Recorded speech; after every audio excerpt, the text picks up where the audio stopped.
it's been a while since I posted, but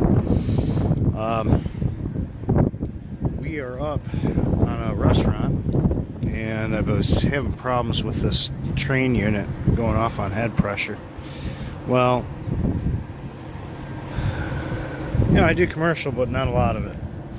So look at that, 3 coils,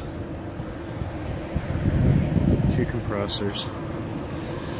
But I'm starting to do more commercial now, and just having a head pressure issue. Walk over to this side of the coil and it's just ripping hot.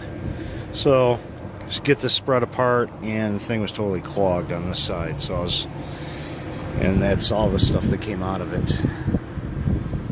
We got the exhaust fans right here. Wonder how all that crap gets in there. So we are gonna put this back together and get it up and running. But yeah, I know it's been quite some time since I posted. I went through a job change for the better. It's always better when you make more money.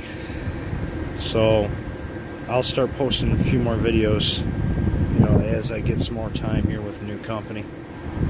So, alright guys, like and subscribe, and I'll see you on the next one. Still got to have my giveaway too.